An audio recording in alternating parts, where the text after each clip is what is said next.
interessantes, né, para repertório aí.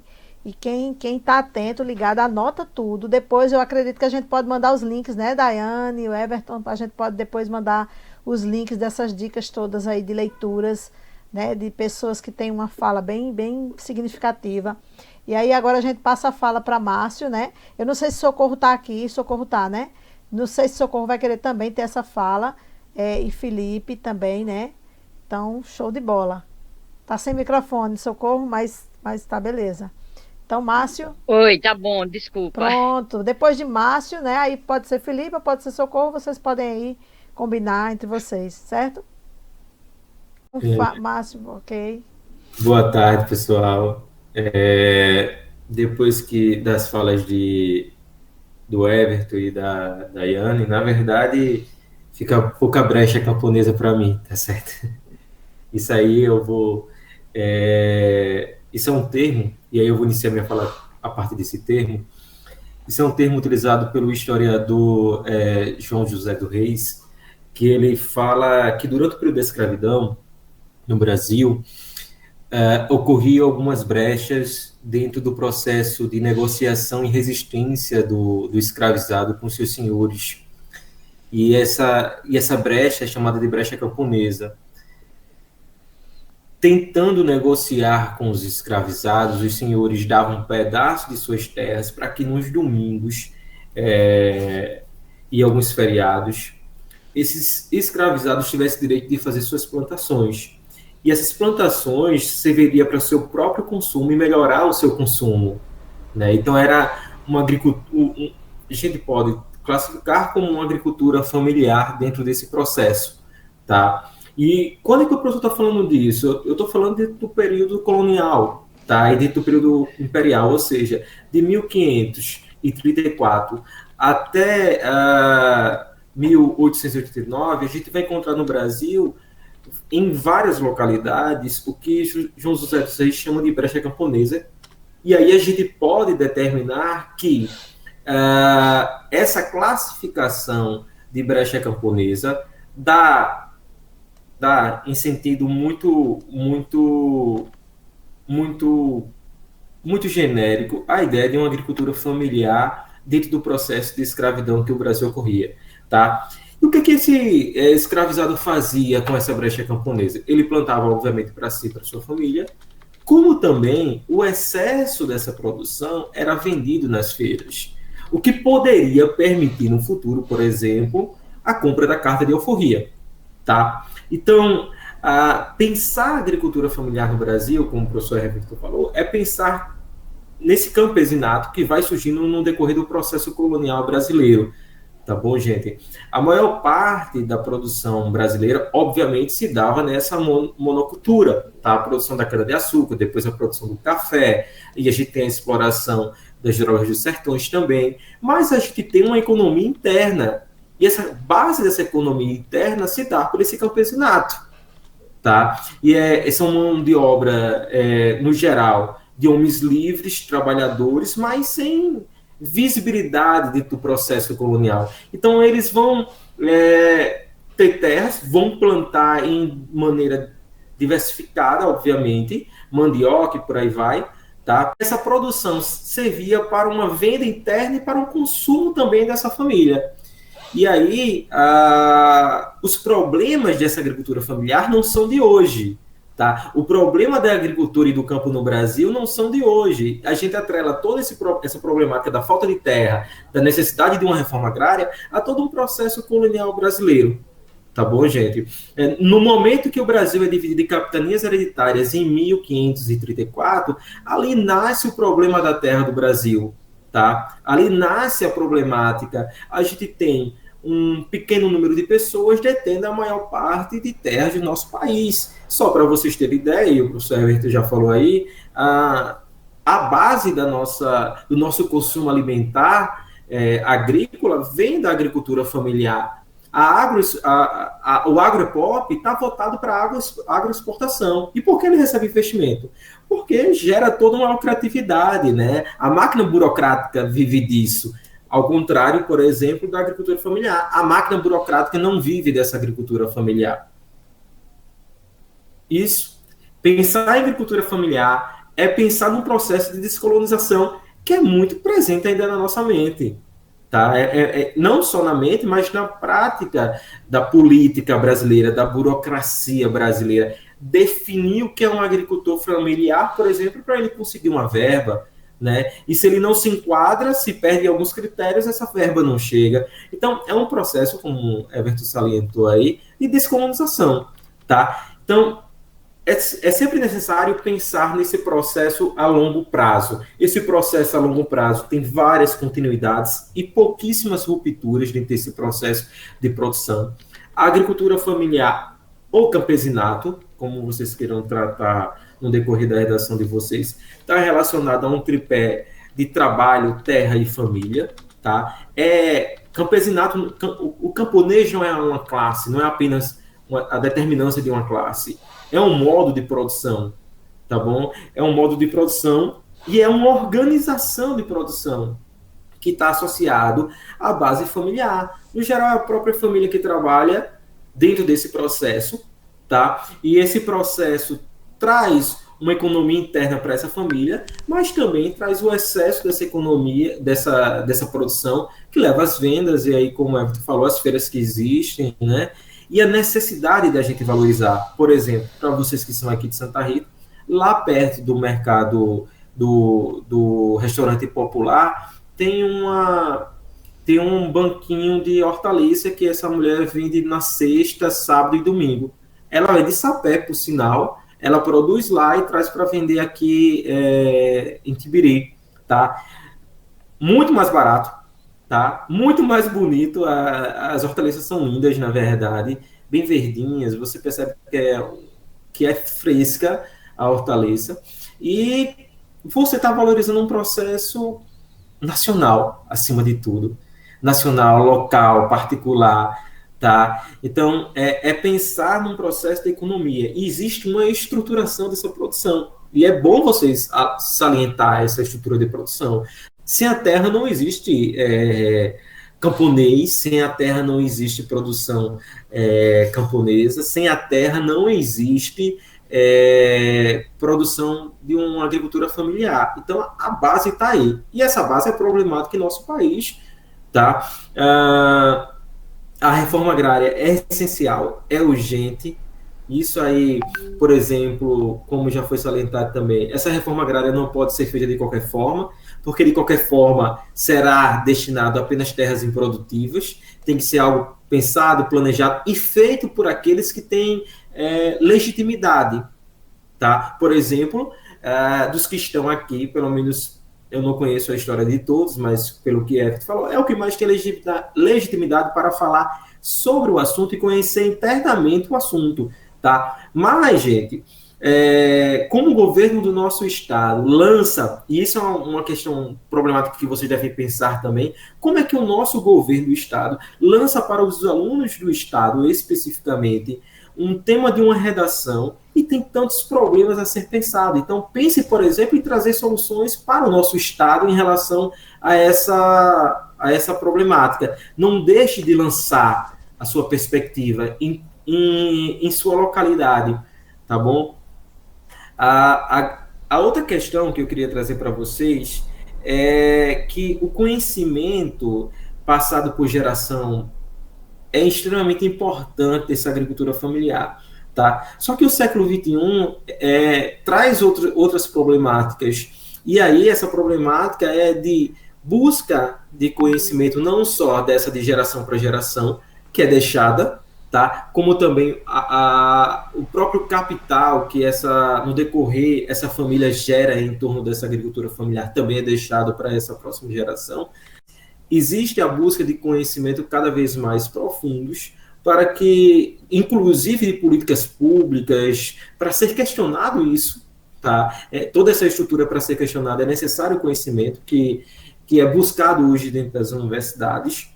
Mas, enfim, de maneira geral, a grande contribuição, até porque já foram dadas várias informações para que eu não possa ser também tão redundante, é pensar o processo como processo, e não como algo estático, natural. O camponês não nasce de uma forma naturalizado, é um processo de luta, é um processo de reivindicação de vida, de direitos.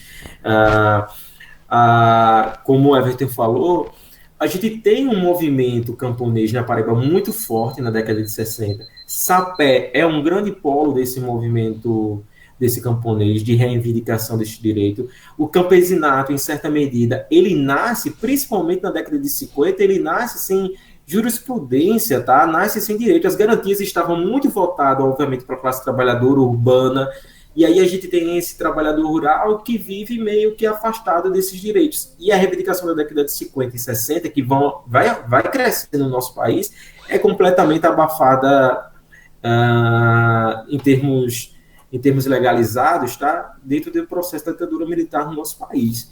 E para a gente resumir de maneira geral, tá? E eu deixar um pouco mais claro para vocês algumas coisas relacionadas a esse processo histórico, quando os portugueses adentram esse território que vai ser chamado de Brasil, no século XVI, eles precisavam, por exemplo, de uma economia agrícola familiar. Então, muitos desses portugueses permitiam que os indígenas que não foram escravizados, que é importante salientar que a população indígena no nosso país foi quase exterminada pelo processo de escravidão durante quase 2 séculos, mas os índios que não foram escravizados, no geral, trabalhavam na agricultura familiar. Então, a gente tem um tronco indígena extremamente importante dentro da história brasileira, que traz características profundas dentro dessa agricultura familiar, que são os tupis. Tá? Eles já utilizavam esse processo de produção, tendo a terra, a produção familiar em torno da terra. Tá? E isso é muito utilizado pelos portugueses.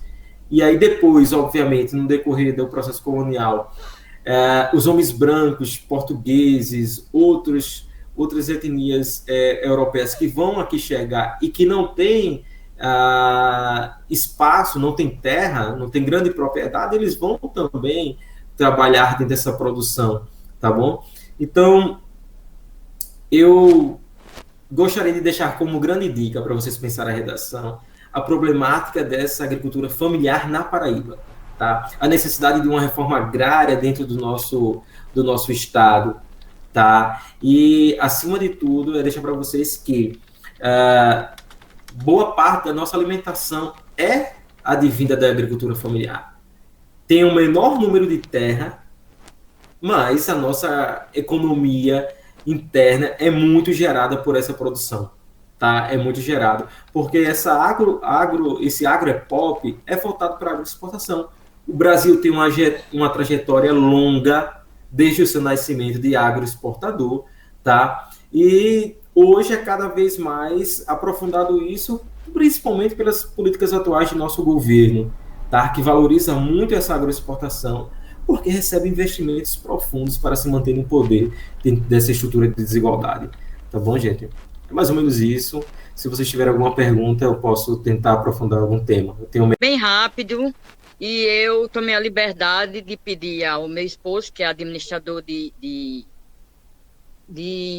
projetos sociais, para ele falar com vocês, tá bom? Pode ser? Pode sim, com certeza. Porque não é sobre agricultura familiar, e ele faz parte de projetos sociais exatamente com o pessoal de agricultura familiar, ok? Beleza. Seja bem-vindo então, Léo. Muito bom, que coisa boa. Olha, mais um voluntário aqui para o momento. Coisa maravilhosa. Boa tarde, gente. Olá, Léo. Tudo bem? Olá, tudo bem. O tema é deveras palpitante e maravilhoso, e muito importante mesmo. Eu gostaria de começar pontuando, pela minha experiência de lidar com construções na zona rural, e pelo fato de começar o processo da construção, primeiro na arrecadação dos documentos. E, para isso, eu gostaria de dizer o que é um agricultor familiar. O agricultor familiar é aquele agricultor que mora e produz numa terra com o tamanho de 4 a 100 módulos.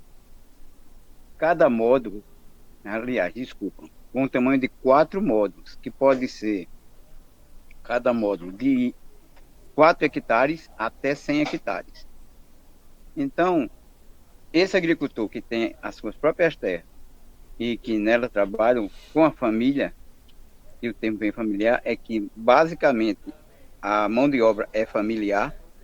Quando muito, ele tem um ou poucos funcionários remunerados para poder dar conta de uma certa produção e não são registrados nem cadastrados como empregados dessa unidade de produção. Então, essas pessoas às vezes são chamadas, por exemplo, para tirar uma safra, para fazer um plantio, e são os, como se diz, arrendatários, às vezes como meieiro, é aquele que chama-se para ajudar numa produção, ele ganha uma parte ou a metade. Então, são eles que fazem parte da chamada agricultura familiar, certo? Todo agricultor familiar, ele tem um documento que o identifica como agricultor familiar. Chama-se a DAP. DAP, Declaração de Aptidão do PRONAF. Certo? O PRONAF, que é o Programa Nacional da Agricultura Familiar. Esse documento é que permite ao agricultor participar dos programas de governo. Programas que já foram citados pelos colegas aí, o PENAI, dentre outros, o Programa de Alimentação com prefeituras e vários outros órgãos. Então, você se comprova ser um agricultor familiar e tem essa interveniência junto com o governo para poder ser um fornecedor. Bem como para poder obter crédito, para poder ser um dos candidatos à Casa no Campo. Então, são todas essas condições que esse documento lhe dá a condição prévia. Bem, pontuando isso, eu gostaria de dizer, eu ouvi falar aí na questão de terras agricultáveis, e nas leituras nós encontramos um ponto muito interessante. Apesar de 20% das terras, apenas 20% das terras agricultáveis do Brasil estão com agricultura familiar, ela produz 70% da alimentação que vai para a mesa do povo, para a nossa mesa. Então, daí já se mostra a grande importância da agricultura familiar, porque o agronegócio, que não é mau e é necessário para um país, para a sua balança financeira comercial, ela é necessária. Mas quem é que vai produzir para alimentar, para mantê-los de pé? É a agricultura familiar. E a agricultura familiar tem os desafios. Como historicamente já foi dito, de longas datas, e vem sendo, vamos dizer, esquecida, relegada a segundo, terceiro plano, mas que, com o passar do tempo, foi se observando que é necessário manter esse segmento forte, porque com apenas 20% das terras agricultáveis, ele produz 70% do que nós consumimos na mesa. Isso aí já é um peso sem medida e sem igual para qualquer discussão. Os desafios são, basicamente, o êxodo rural, que já foi falado, as dificuldades de acesso a crédito, tanto na rede pública como na rede particular. Deixa eu ver o outro. A informatização e a tecnologia para o campo, que ainda está muito aquém. As reformas agrárias mais efetivas. Eu estou falando primeiro, gente, dos desafios. Em seguida eu vou dar o que pede quais são os caminhos que nós deveríamos seguir, certo? Aí nós temos as sugestões de acordo com o que nós analisamos. A melhoria das condições de habitabilidade, porque ainda existe muita casa de taipa no campo, ainda existe muita casa insalubre, muitas residências sem mínimas condições. E segurança no campo, a implementação permanente de programas de apoio dos órgãos governamentais. Diga-se, órgãos governamentais, municipal, estadual e federal. A responsabilidade não é só de um segmento.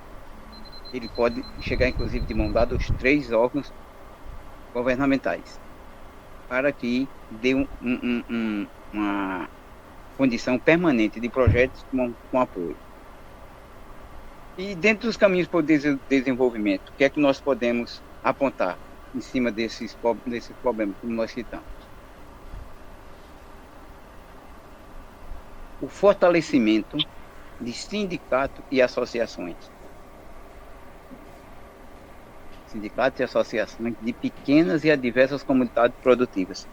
Como que eu aprendi isso? Tudo isso que eu estou falando aqui para vocês, eu fui vendo e aprendendo exatamente presente nos sindicatos e associações e elaborando e implantando os projetos. Eu vi um presidente me disse isso logo no início e eu achei que ele estava exagerando, o presidente do sindicato.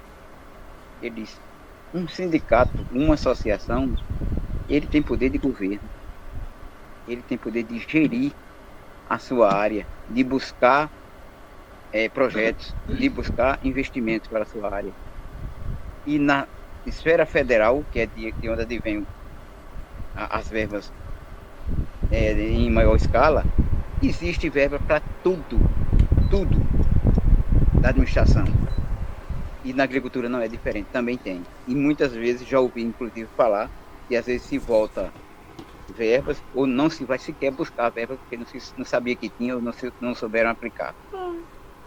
Então, o fortalecimento dos sindicatos e associações é um ponto básico. É um ponto básico. Por quê? Porque como é que vai se conversar de agricultura? Começa a se falar de desenvolvimento na agricultura falando apenas do agronegócio. Como eu disse no início, o agronegócio, o grande empreendedor rural, ele tem a sua preocupação apenas com a questão de exportação, de venda. A alimentação da mesa do brasileiro, basicamente, eu digo do Brasil porque eles estão falando da agricultura familiar do Brasil, é do agricultor familiar do Brasil, é quem produz tudo o que nós utilizamos na nossa alimentação. Então, por isso que eu tomo como um dos caminhos o fortalecimento desse segmento. E esse fortalecimento vai a partir de lideranças, os órgãos e os canais de provisão para trazer os projetos para as suas comunidades.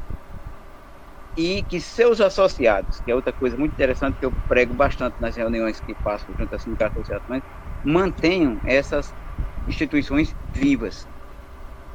Aí às vezes ele diz, mas como é que a gente mantém o sindicato e a associação viva?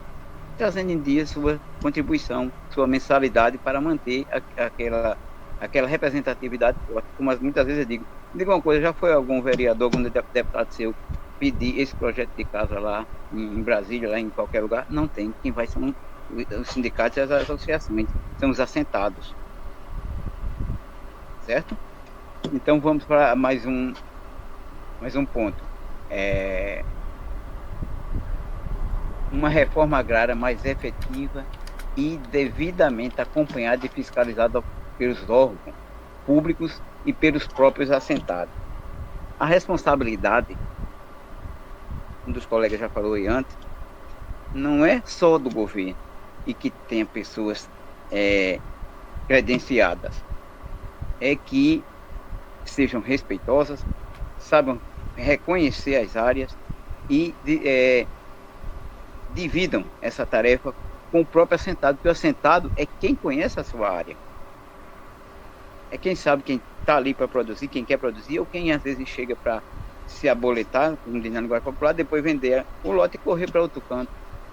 Então, essa reforma agrária, que ela seja mais acompanhada, tanto pelos órgãos públicos como pelo próprio assentado, ela é muito importante.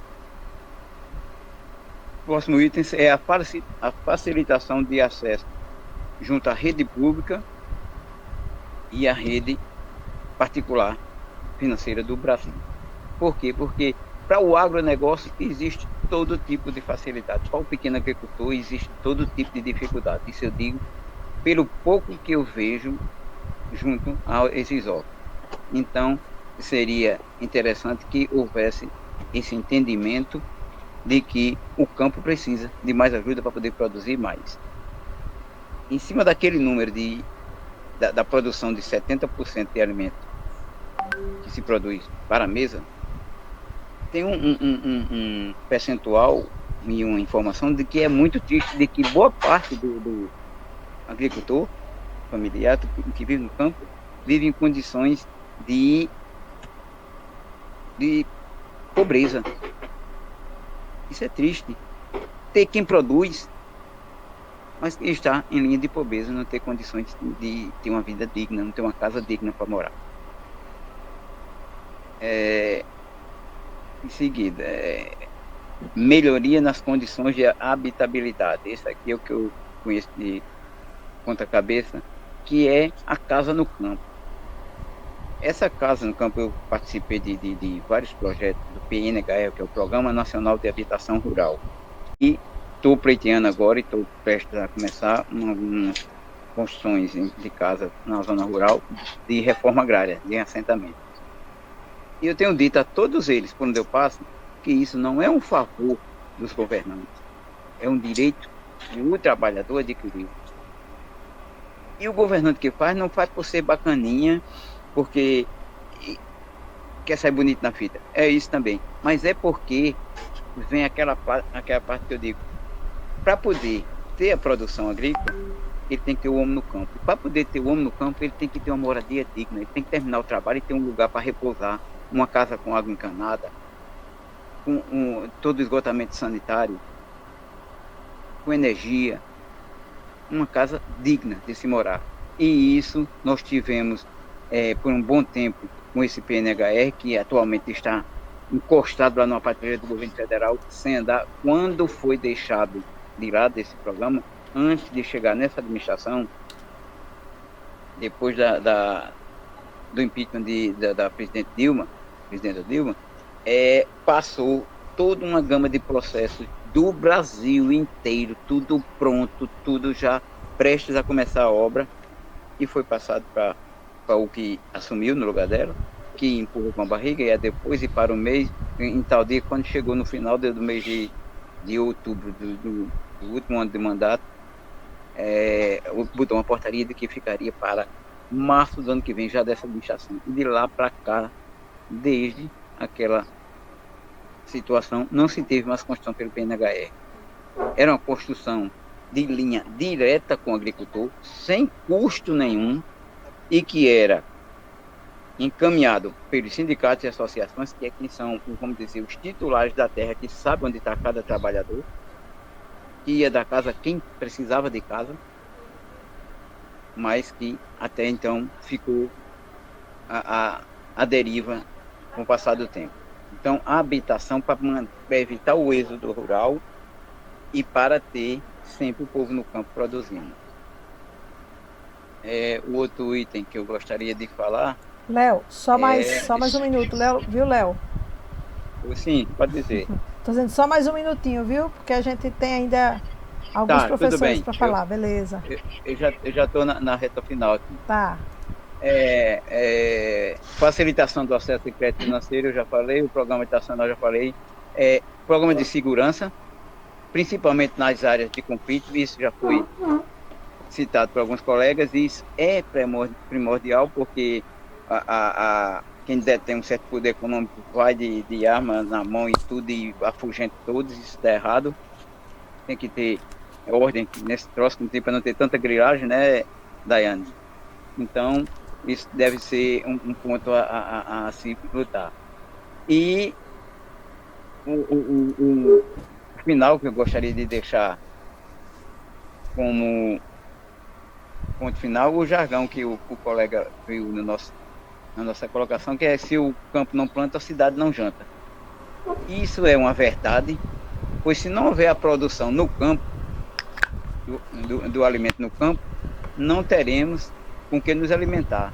E sem contar que toda a matéria-prima do setor secundário é tirada da natureza, é tirada também da produção de agricultura. Então, é real isso. Tem que ter alimentação para poder o país se manter em pé.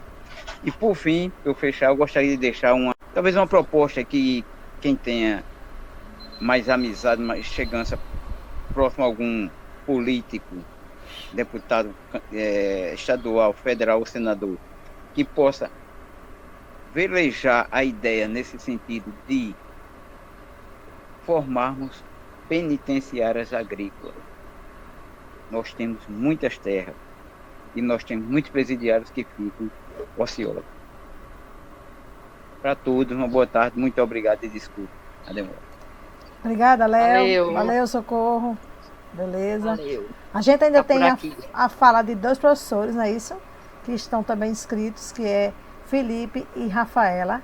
E aí, assim, a gente tá com um horáriozinho bem corrido também, mas a gente tem ainda um tempinho bom. E aí, eu vou estar fazendo a gravação, mas eu não vou colocar ele todo, o vídeo todo completo de uma vez, porque fica meio pesado. Então, eu vou fracionar por partes, certo? Por falas de cada professor. Então, a gente tem agora a fala de Felipe e em seguida a fala de Rafaela. E aí eu fecho um pouquinho, porque vai ter as perguntas, né? A gente ainda tem aqui alguns estudantes participando, né? Então, mas aí também a gente pode interagir entre nós. Os professores também podem estar fazendo esse grande debate, enriquecendo mais ainda. Felipe, então a fala é contigo. Bem, obrigado. Boa tarde a todos. Assim, está sendo uma experiência muito boa, né? Alguns relatos pessoais de vivências e é extremamente enriquecedor. Eu vou compartilhar a tela, tá? Uma apresentaçãozinha básica, assim, para poder me guiar e também guiar vocês aí nesse processo reflexivo que eu trouxe, tá bem? Deixa eu só subir aqui.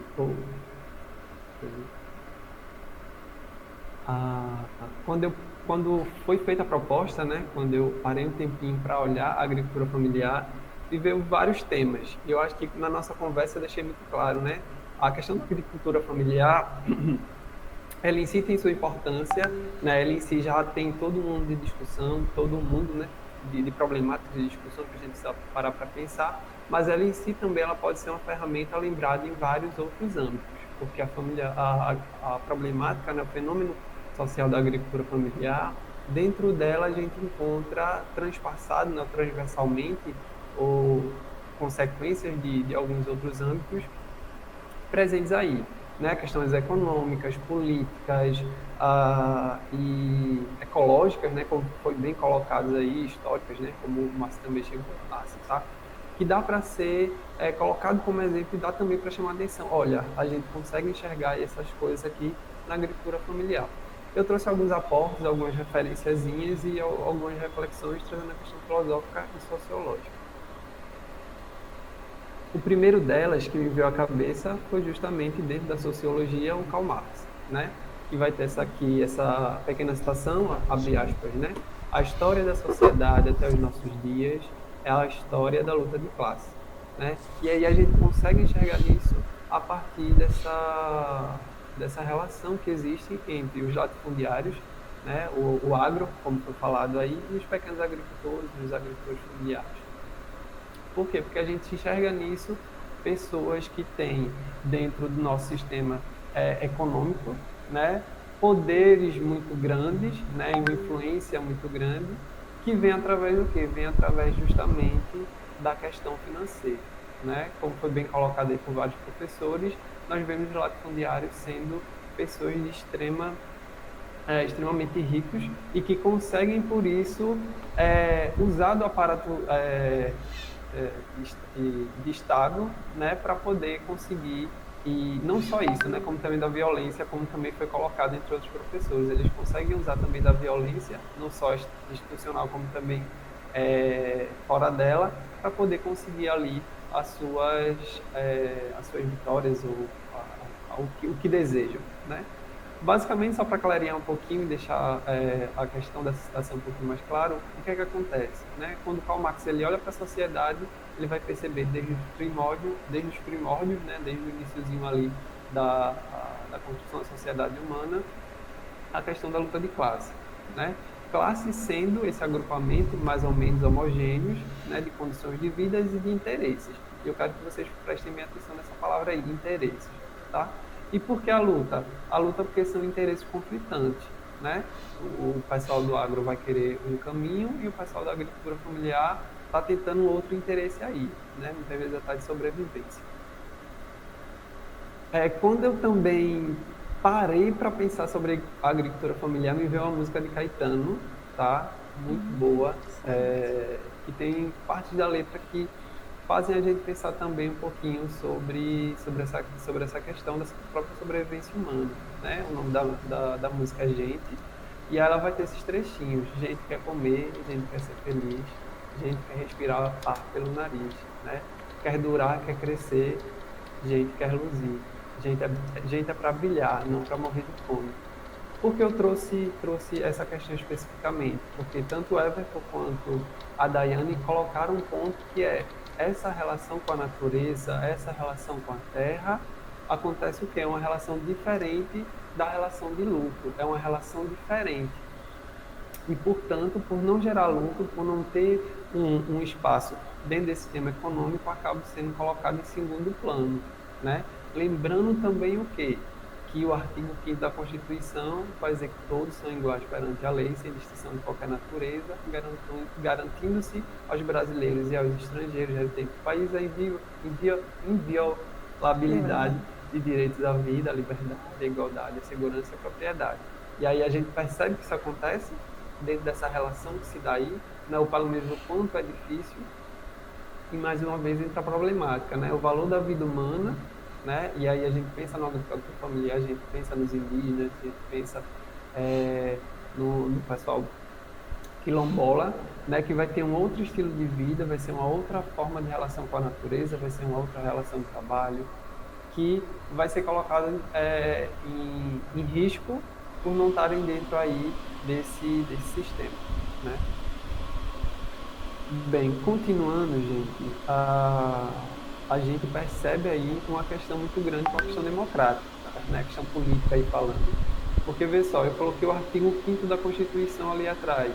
E aí, como é que a filosofia vai enxergar essa problemática?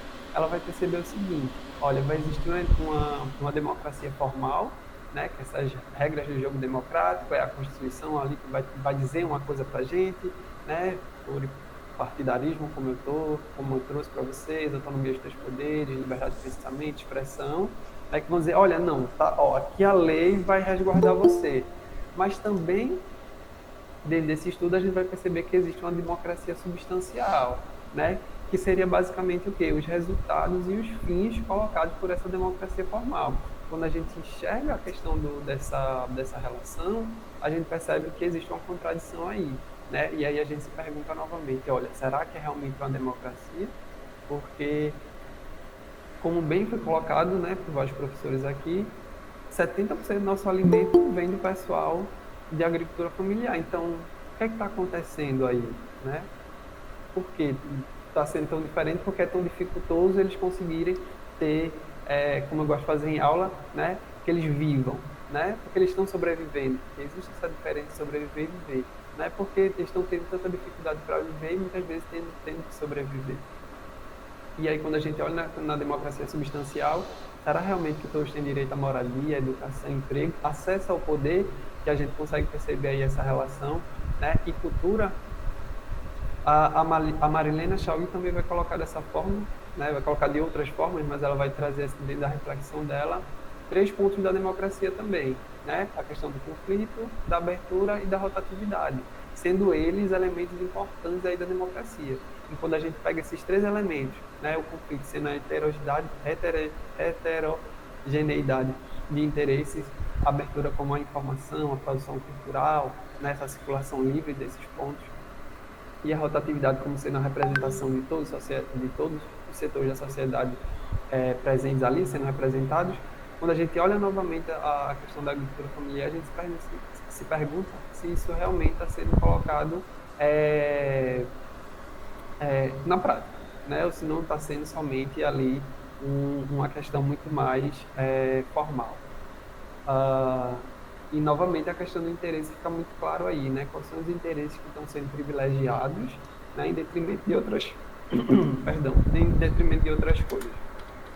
Eu coloquei essa pergunta aí, né? De onde vem meu alimento, para mostrar um pouquinho a gravidade e a importância do problema, né? Como é que a gente vai conseguir olhar para isso, né? E sem perder a importância, né? O alimento que está na tua mesa, né? As pessoas, a mão ali que pratica a agricultura familiar, a mão que cuida, né? Que dá o sangue e o suor para poder chegar um alimento na tua casa, ela está sendo prejudicada. Então, obviamente, né? Dentro dessas relações, vamos dizer assim, até de interesse que nós temos com a agricultura familiar, acaba tendo uma dificuldade, podemos colocar assim, né? Mais uma vez, né, só para ir já ir para o finalzinho, quando a gente olha para a democracia, tem essa frase aí do Abraham Lincoln, né? A democracia é o governo do povo, pelo povo e para o povo, né? Então, se esse alimento aí que está chegando na minha mesa é tão importante, então por que então ocorre que assim que ocorre essa problemática, eu percebo aí que eu estou sendo prejudicado de alguma forma, né? A política, a democracia, o governo não está representando os meus interesses. E eu estou sendo, provavelmente não, né? De fato, prejudicado e não tendo minha representação aí enquanto povo, tá? E aí o que acontece? Já finalizando, a democracia, né, eu falei isso na minha letiva, eu converso sempre com os meninos quando eu falo de movimentos sociais, quando eu falo de algumas questões da democracia, é de que o Estado ele é sempre colocado ou como parceiro ou como inimigo daquele interesse que os movimentos sociais estão trazendo para a discussão, né?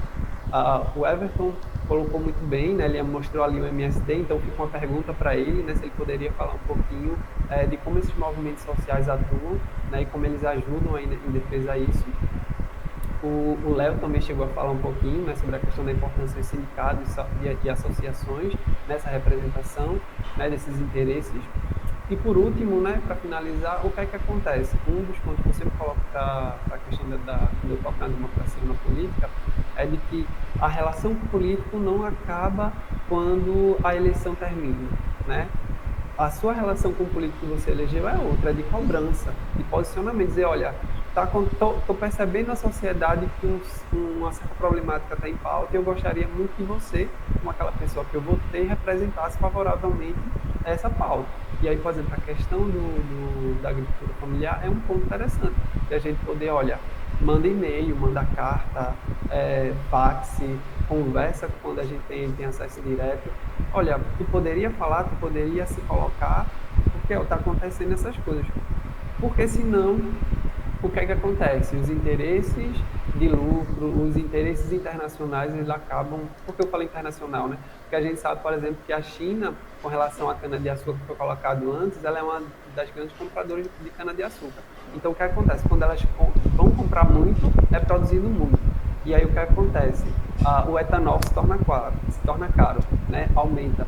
Quando elas compram menos, o etanol é produzido mais e aí barateia, né? Então existe, por exemplo, a questão de interesse internacional aí dentro do nosso país e como dentro dessa relação ele se torna muito mais importante do que os interesses do povo.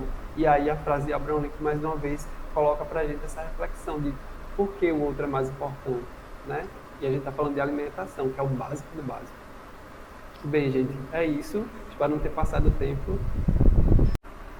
Boa tarde, gente. Estou muito feliz em estar aqui com vocês. Minha gente, eu aprendi muita coisa hoje, viu? Saí anotando aqui altas coisas para precisar depois, porque é muito louco como a gente vai concebendo algumas definições, alguns conceitos, algumas informações e filtra isso, às vezes, de uma forma um pouco equivocada, né?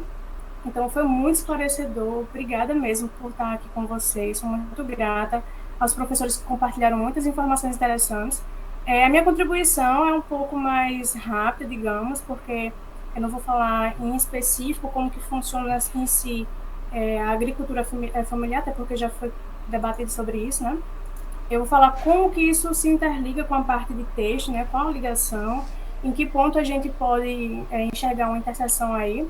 E aí, para iniciar, né, eu defini aqui para os alunos, porque depois eu vou mandar para eles esse material, né, o que seria a agricultura familiar, que é aquela agricultura que é realizada a partir de famílias, né, onde grupos familiares se reúnem e a partir disso vão produzir alguma coisa e vão gerar seu próprio sustento, enfim, alimentar uma cadeia, né. Me corrijam, tá, se eu falar alguma besteira. Em relação à parte do texto, a gente fica se questionando, né, qual é o ponto em comum. Mas existe muita coisa em comum, muita coisa que vai até além do que eu conheço em si. E aí aqui eu trouxe, para os alunos que são de texto, já viram muito essa tabela, são a tabela de fibras têxteis mais convencionais do mercado, são as fibras têxteis que a gente mais utiliza. E muitas dessas fibras são produzidas de forma natural, né? Ou seja, são extraídas, aliás, de formas naturais. Então, as fibras têxteis, elas são classificadas em esses 3 grandes grupos, né? Naturais, sintéticas e artificiais. Dentro das naturais aqui, a gente tem algumas, como as vegetais, que são algodão, linho, rami, cânhamo, enfim, ortiga, vem um monte de fibra aí dentro. E o algodão, por ser uma das fibras mais utilizadas no mercado, a gente fala muito sobre ele. E aí, eu trago ele para a gente questionar aqui, né, debater um pouco sobre, porque a gente tem muito costume de achar que o algodão, meu Deus, é a fibra que vai salvar o mundo, que vou comprar agora discos de algodão para, ao invés de usar as bolotinhas de algodão no supermercado, porque é mais sustentável, isso e aquilo. Mas as definições de sustentabilidade, ela vai muito mais além do que você substituir um produto por outro que, no final das contas, vai gerar quase o mesmo impacto ambiental, certo? Tendo em vista que a produção de algodão, gente, ela causa muito impacto, não só ambiental, mas social também, né? Porque a produção do algodão, para que ele seja produzido, é necessário muito produto químico. E aí esse produto químico, ele afeta não só o solo, como também a vida daquelas pessoas ali que estão inseridas no processo de cultivo, plantio, enfim, isso é absorvido. E eu não sei se, vou falar besteira agora, mas se sim, Dai pode me corrigir. Quando você coloca um produto químico em alguma planta em específica, né, o solo ele vai absorver. Então, se tiver algum rio ali por perto, alguma comunidade que sobrevive através daquele rio, eu acredito que aquele rio ali vai se contaminar também, não é isso? Mesmo que minimamente, mas ele vai ser passado de alguma forma, e aí a comunidade que está ali vivendo também, pescando ou usando a própria água mesmo, vai ser contaminada com consequência. E isso acontece, assim, não só no plantio do algodão, mas de inúmeras outras formas. O poliéster, por exemplo, as fibras sintéticas no geral, né, que são as fibras que são dadas do PET, são fibras que causam muito impacto. No início da nossa conversa aqui, o Everton falou sobre as questões alimentares, né, o impacto que tem, né, do agrotóxico que a gente consome junto ali do nosso alimento. E aí, o tanto de veneno, né, que a gente absorve. E esse veneno, gente, ele vai muito além também dos agrotóxicos, vem do plástico também. Já existe uma estimativa de mensal e anual da quantidade de plástico que a gente consome diariamente, mensalmente e anualmente, né, que vem no nosso alimento. Muitas vezes esse plástico está em alimentos básicos que estão na nossa mesa, em peixes, por exemplo, através do microplástico, que é uma partícula bem pequenininha do poliéster, tipo um resíduo que sai do poliéster. Então, se você tem uma blusa de poliéster, você vai lavar ela, vai sair ali um resíduo do poliéster, que a gente chama de microplástico. Esse microplástico é uma partícula muito pequena, basicamente invisível. Ela vai para os oceanos, e enquanto ela está indo, ela está captando assim, tudo que não presta. Ela pega material pesado, sai juntando ali, guardando para si, abraçadinha. E aí os plânctons, eles vão, absorvem ela, e aí na cadeia alimentar, chega aí no peixe que a gente vai e consome depois. E aí tem surgido algumas pesquisas que dizem que, são pesquisas ainda iniciais, né, mas dizem que muitas doenças psicossomáticas, hormonais, são causadas através disso, né? Enfim, voltando aqui para a parte do algodão, eu trouxe esse quadro aqui para que vocês entendessem quais são as fibras mais convencionais que a gente utiliza hoje no mercado. E aqui são as fibras não muito convencionais, são as fibras de menor impacto ambiental. Aí ela também é classificada entre fibras naturais, sintéticas e artificiais. Aí dentro dela a gente tem as subclassificações aqui.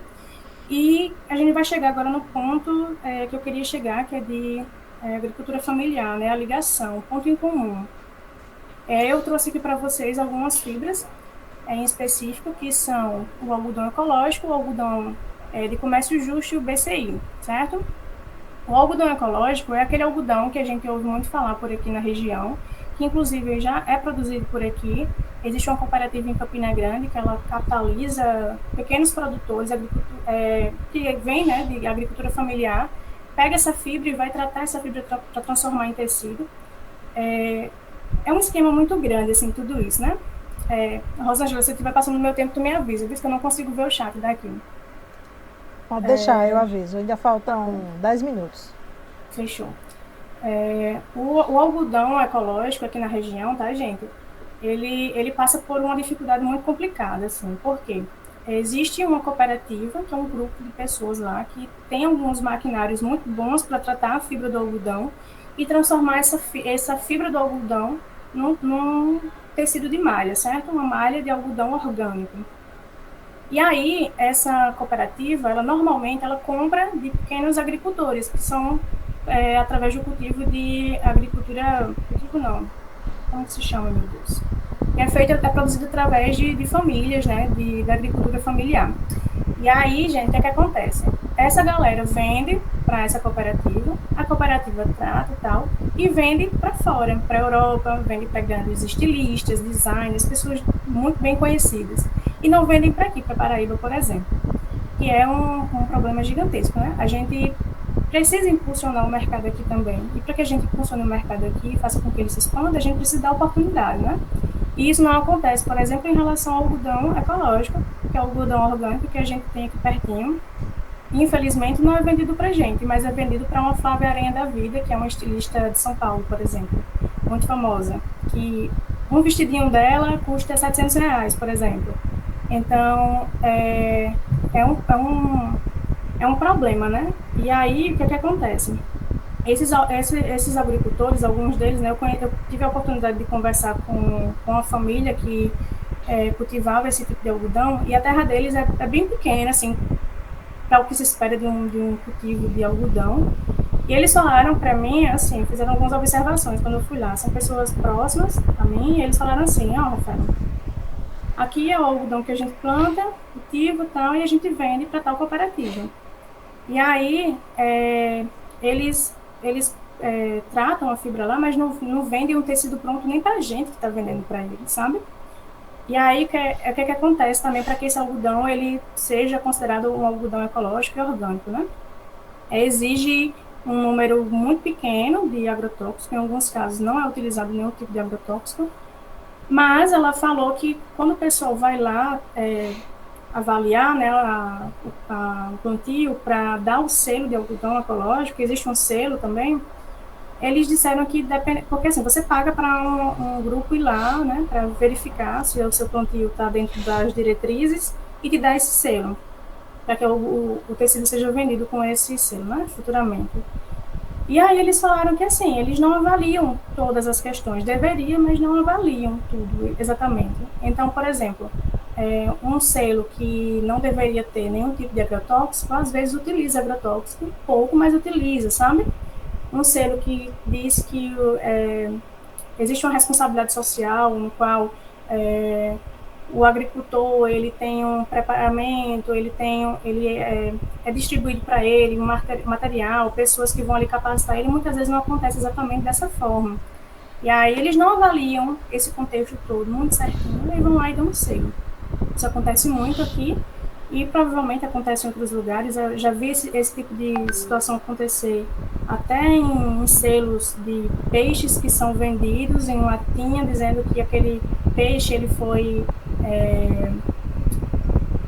capturado de uma forma que não agride tanto o meio ambiente, enfim, e de forma mais sustentável, isso e aquilo, sendo que a própria organização do selo que oferecia ali, ela era financiada por grandes empresas que causavam danos no meio ambiente, enfim.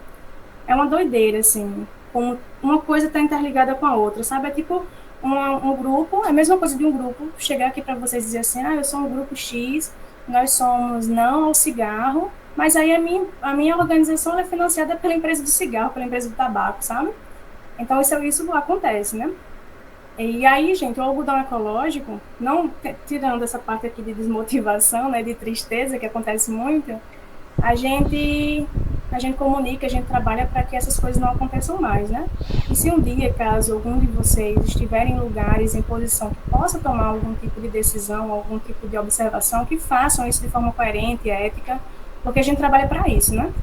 As vantagens do algodão ecológico são inúmeras, né? A redução da necessidade de água, evita a contaminação da água e da cadeia alimentar, já que tem essa ideia de não utilizar, né, ali muito produto químico, enfim, entre outras aqui, depois vocês dão uma olhadinha melhor nesse material.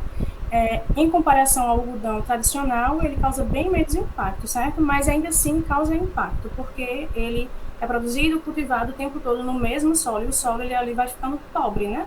Como o Dai já falou, ele vai ficando sem nutrientes o suficiente para produzir um algodão de qualidade futuramente. 5 minutos, viu? Tá bom. O algodão de comércio justo e o algodão BCI são outros tipos de algodão, também outras iniciativas, né?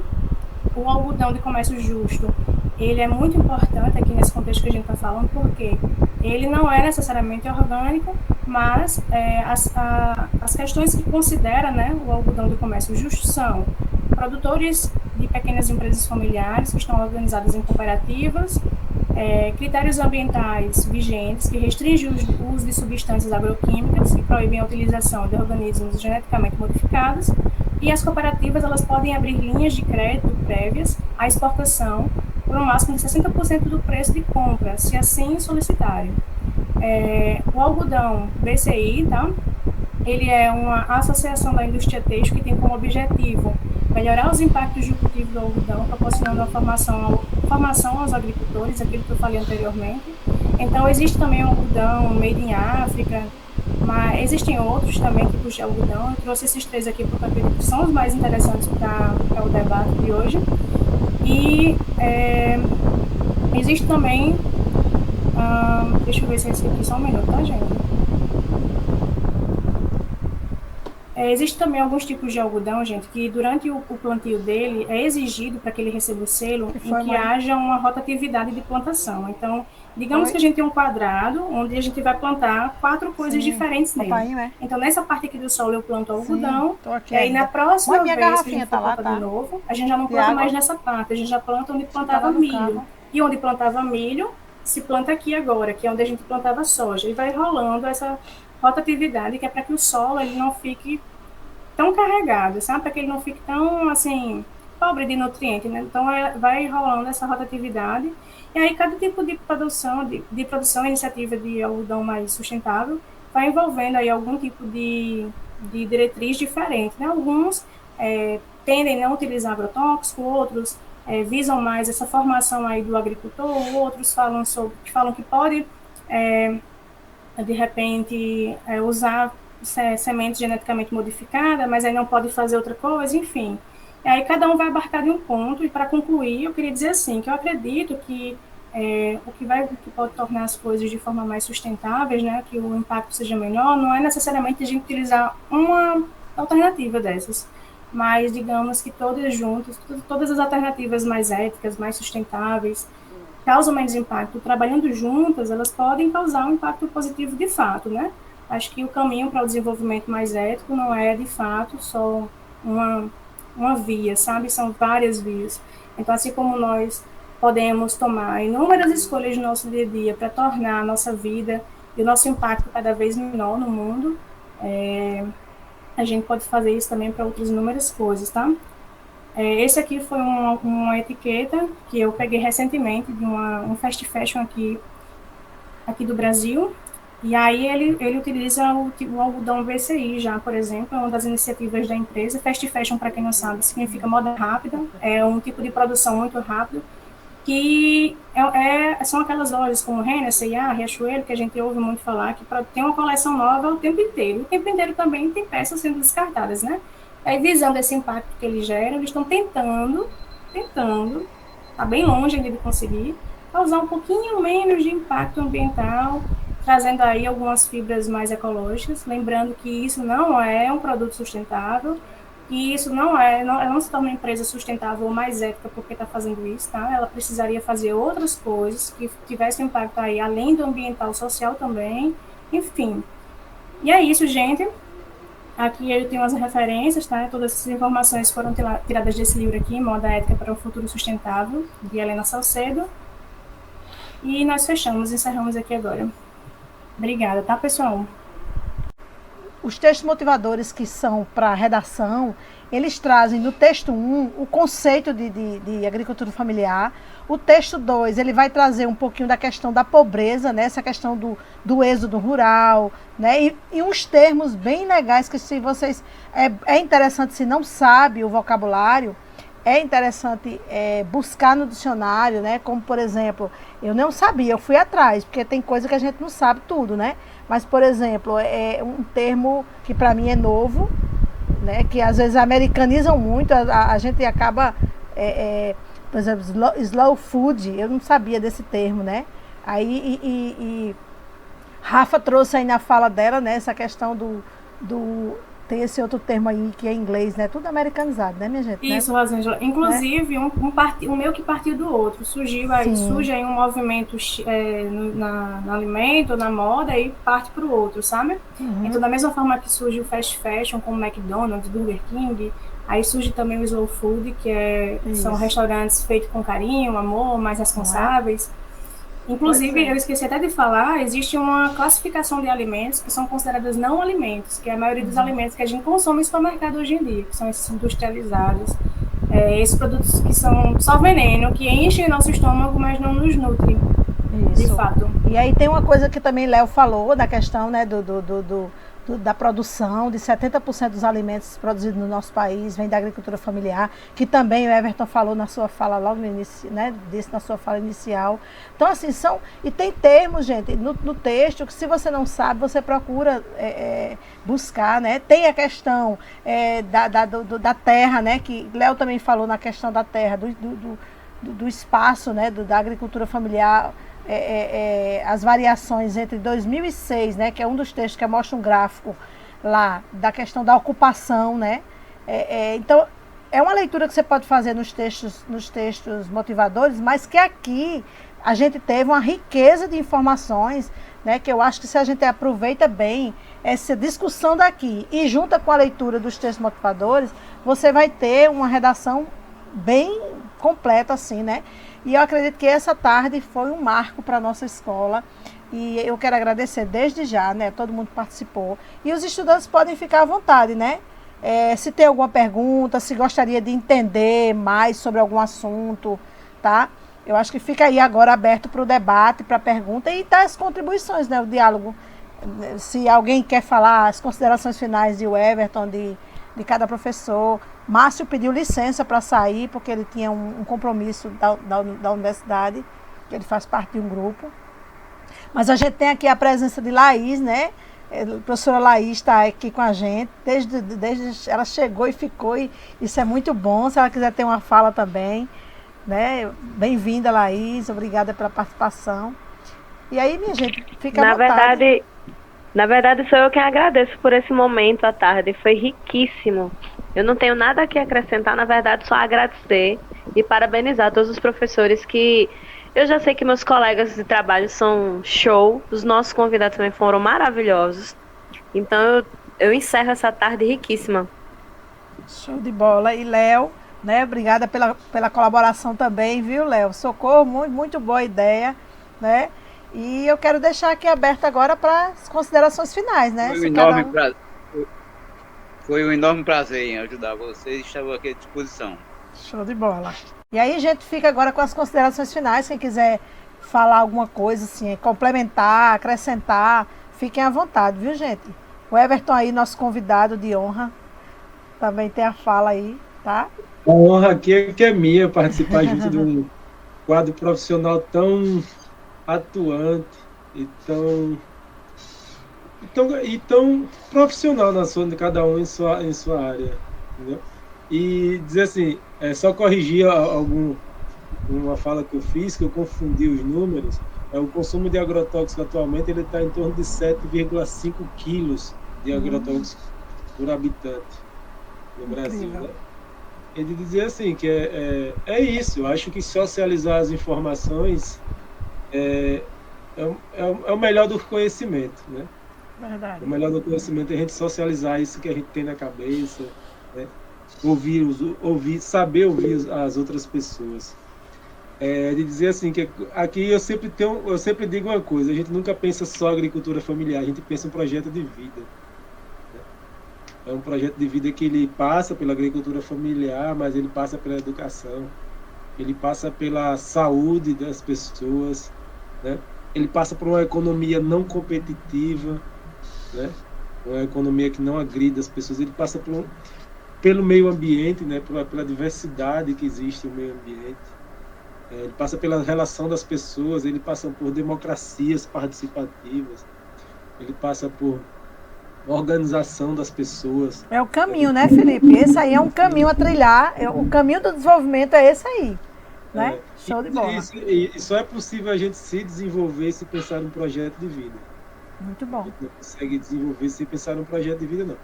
Projeto de lucro, a gente já está vendo o que é que está dando já. A gente já sabe que é limitado, né? É concentrado. E ele também é repressivo e também exclui as pessoas. É na mão da minoria. O projeto de lucro nunca é na mão da democracia, é como seu conceito, mas que os gregos sempre colocou e que os romanos foi aperfeiçoando e que hoje a gente utiliza muito ele. Né? É mais concentrado, é na mão das pessoas que são opressoras, que vivem a rapinagem, na verdade. E dizer que é isso que nós, que faz parte dos movimentos sociais, também estamos discutindo diariamente. É esse projeto de vida. Esse projeto de vida que passa pelas organizações, né? Seja dos movimentos da cidade, seja do movimento do campo. E dizer que a gente só conseguiu avançar, em sua maioria das vezes, diante das relações que foram construídas, né? Entre as pessoas, entre os povos, entre o urbano e o rural. Né? E é assim que a gente vai construindo o que a gente chama de projeto de vida, que é a continuidade, a reprodução de nós que estamos nesse campo lutando diariamente, né? E assim, uma coisa que a gente também discute aqui com algumas escolas é de como pensar junto às escolas momentos de formação com os professores, então com os professores, né? Que para mim esse momento serviu também para isso, né? É um momento de formação junto com os professores, mas que fosse algo mais formalizado, na verdade, que as escolas pudessem participar, né? Que as escolas pudessem construir momentos de formações que pudessem ouvir outras experiências, né?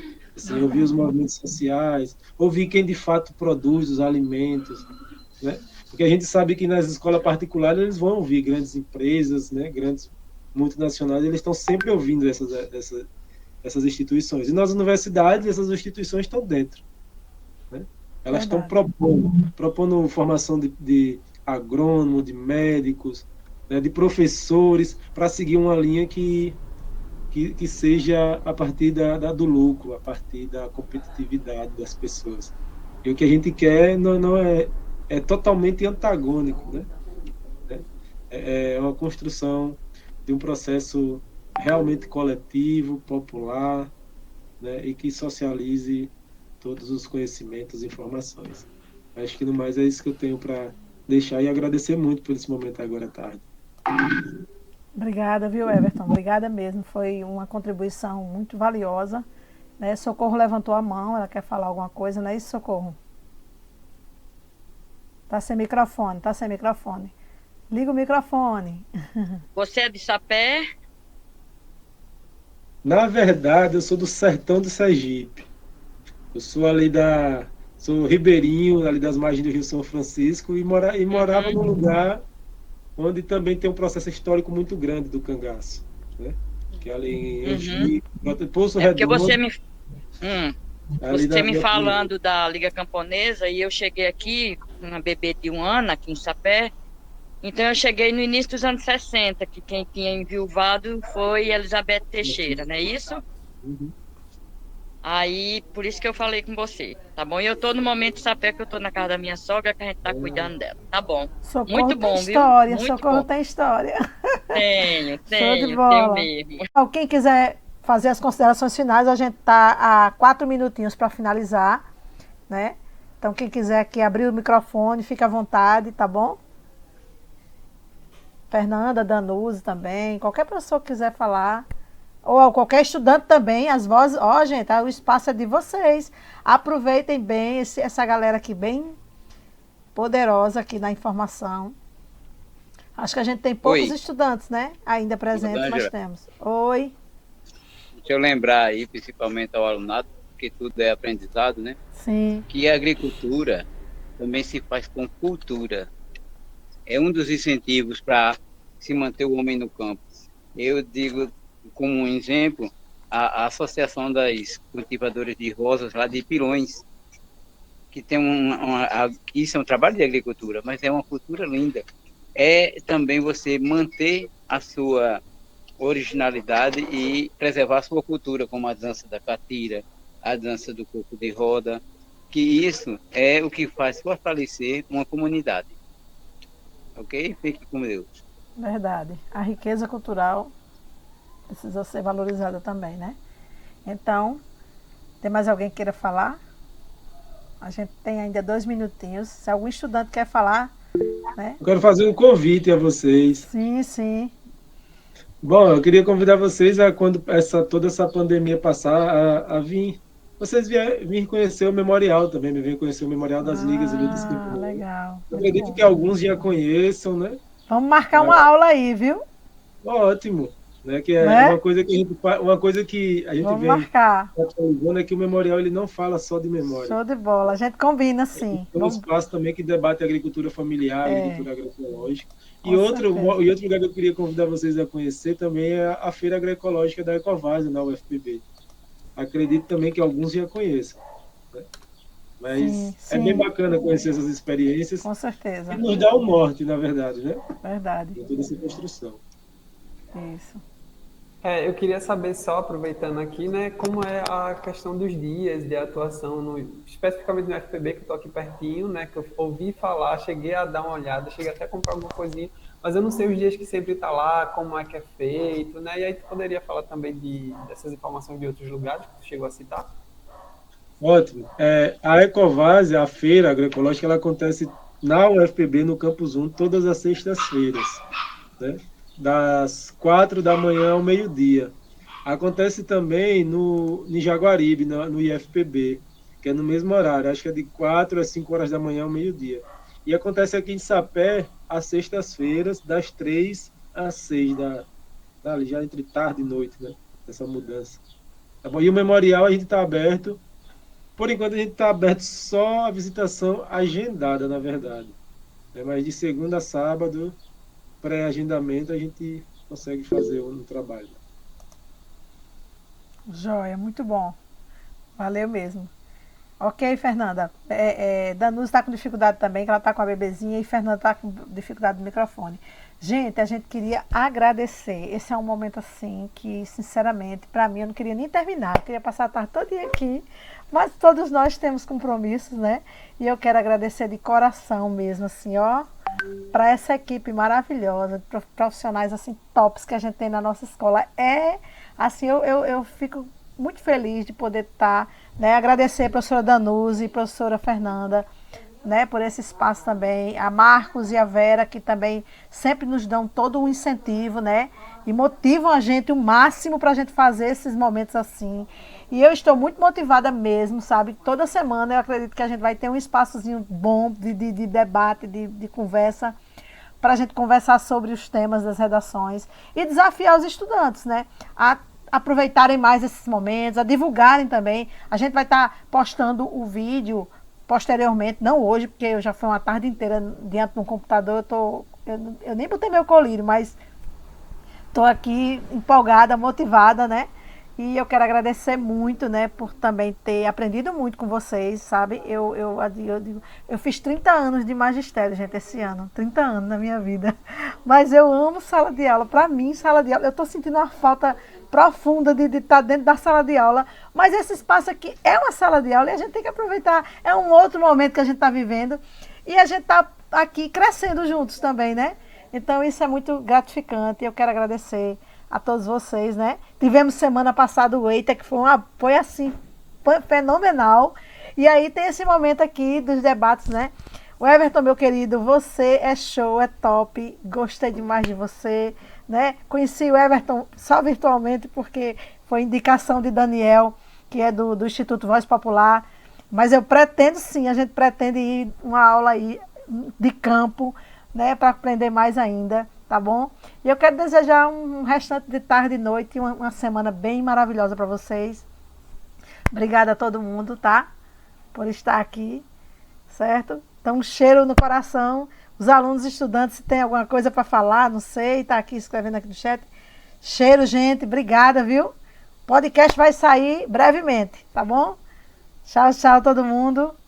Tchau, tchau, tchau. Tchau, tchau. Tchau, gente. Valeu. Tchau, Rosângela. Um Tchau. cheiro, gente. Outro, tchau. Tchau, gente. Cheiro. Tchau, cheiro. Tchau, Rafa. Saudade. Meu, tem sapé, Beijo pra todo Saudade mundo. de ir pra Sapé, viu? Manda um cheiro pra Eita, menina, vamos Tá embora. bom, beijo Tchau, pessoal. Vera. Sofia.